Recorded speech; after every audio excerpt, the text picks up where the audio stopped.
Ciao, Suima. Aujourd'hui, je vous fais une vidéo donc pour parler un petit peu de ce qui se passe ici dans cette vidéo, donc qui est en fait un événement organisé par l'Église orthodoxe de Serbie, avec des Serbes qui sont venus vraiment de très loin pour participer à cette liturgie euh, ici, donc des Serbes qui sont venus de Bosnie-Herzégovine, du sud de la Serbie, enfin vraiment de partout, même de l'étranger.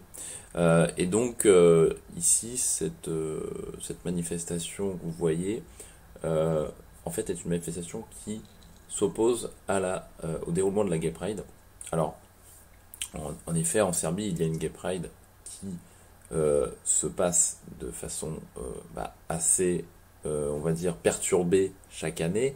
Et puis, donc c'est un événement annuel qui n'a pas beaucoup de succès en Serbie. Pour justifier cela, pas beaucoup de succès en Serbie. Et oui, pas beaucoup de succès face à ce succès-là que vous pouvez voir sous vos yeux, qui est un succès régulier, c'est que les gens, en fait, qui sont ici, sont pour une société traditionnelle basée sur la famille.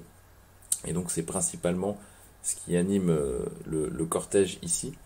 Effectivement, la Gay Pride, alors c'est un événement qui est en Serbie, qui se passe en général pas très très bien. D'abord, vous pouvez voir ça sur internet, mais il y a souvent des incidents avec des violences, parce que les gens sont vraiment extrêmement contre cet événement, mais je dirais massivement, puisque vous pouvez comparer en fait le nombre de personnes qui va à la Gay Pride face au nombre de personnes qui sont ici dans un événement de type orthodoxe, hein, clairement.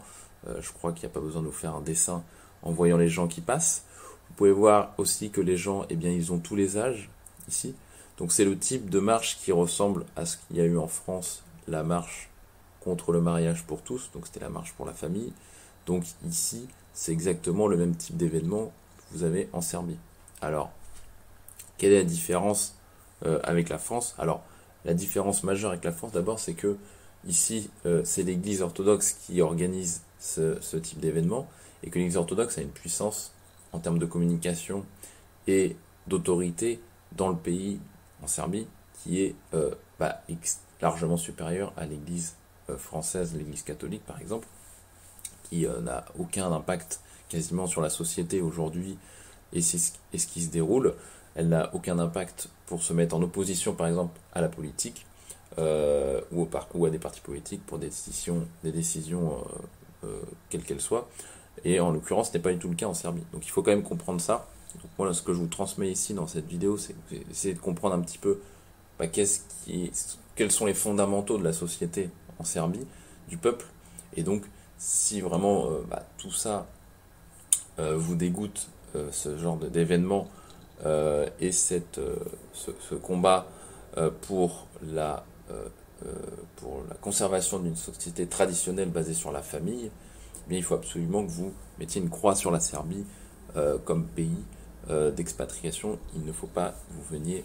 Ce pays, évidemment, ne vous correspondra pas si vous n'êtes pas déjà d'accord sur ce point qui est vraiment le point fondamental de la société serbe. C'est un point qui met vraiment 90% des gens d'accord, si ce n'est plus. Il faut comprendre que la Serbie et l'ex-Yougoslavie, de manière générale, avec les différentes religions qui composaient ce pays à l'époque, eh bien aujourd'hui, si on reprend les statistiques aujourd'hui, c'est-à-dire les croyants du côté orthodoxe, catholique et musulman sur l'ex-Yougoslavie, par rapport à la proportion de la population, hein, enfin la population totale, on est sur la planète, c'est le coin sur la planète où il y a le plus de croyants au monde en pourcentage de la population. Donc on est à plus de 90%, je crois.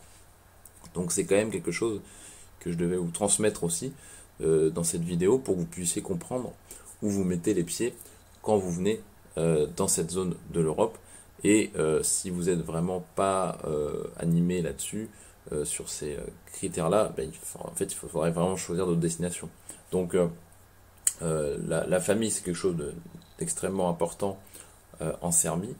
Et il n'y a vraiment pas de compromis pour la défendre en fait. Et quand je vous dis pas de compromis, c'est vraiment quasiment aucun.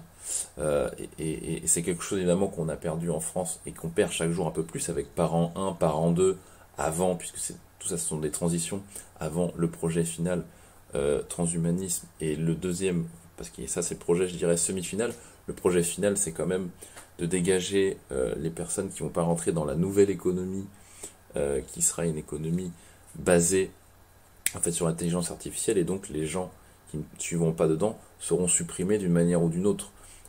Et donc c'est vers cela qu'on se dirige en France. Et donc si vous êtes contre ce système-là, vous serez plutôt plus pour cette situation sociétale qu'on retrouve ici, traditionnelle en Serbie. En tout cas, moi c'est mon positionnement, et j'invite personne à me rejoindre. Je vous transmets juste ce qui se passe en fait.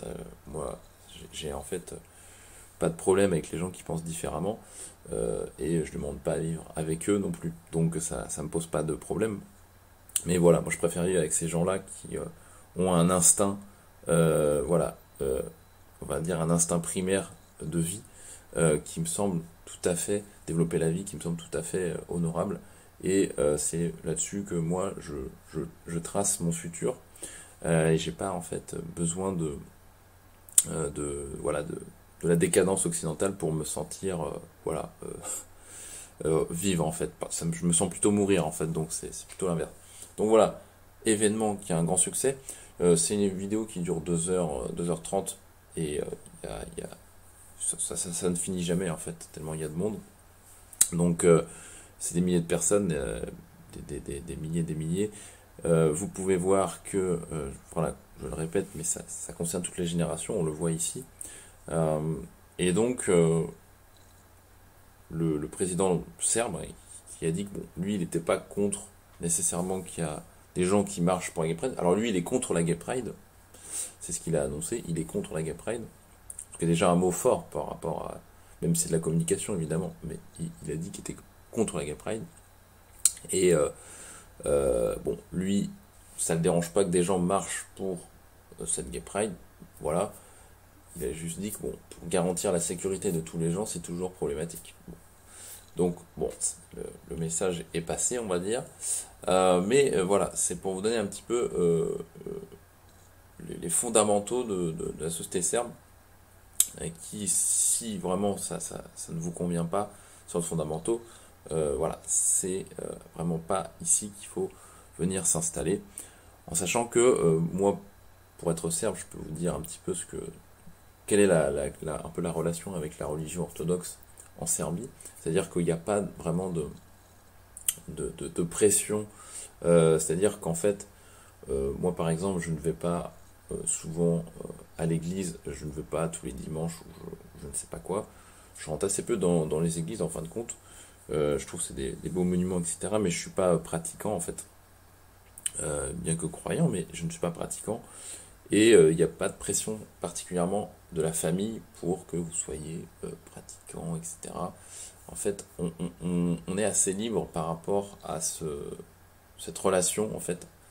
Et puis si on n'y croit pas, ben en fait, c'est pas fondamentalement grave. Alors, on est un petit peu, les gens vont trouver ça un petit peu bizarre parfois, si on n'a pas une croix orthodoxe qui traîne quelque part, c'est un petit peu ça, puisque bah, on n'est pas comme la majorité de la population.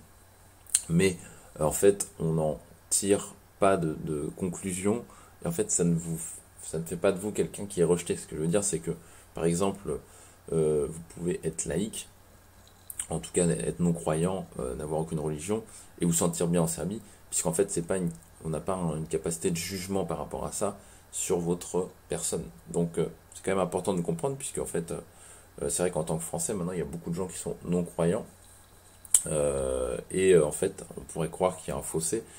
Il n'y a pas un réel fossé si vous êtes sur un système de vie qui vous épanouissez, c'est-à-dire un système de vie basé sur un projet de vie, famille, à court, moyen ou long terme. Mais si c'est ça votre projet dans la vie, en fait, bah, ce pays va plus que vous correspondre en fait dans cette mesure, parce qu'en fait, même si la religion orthodoxe promeut tout ça, c'est quelque chose que vous pouvez être, enfin dans lequel vous pouvez vous retrouver sans être en fait orthodoxe ou catholique, etc. Donc c'est pas je dirais une case à cocher, quoi. Mais voilà, si effectivement vous êtes plutôt sur les décadences, la décadence, une ou plusieurs décadences, vraiment, il faut pas, faut vraiment mettre une croix sur ce pays, ça va faire très mal, quoi, ça fera très mal. Bon, je vous laisse là-dessus, et je vous dis à bientôt, ciao.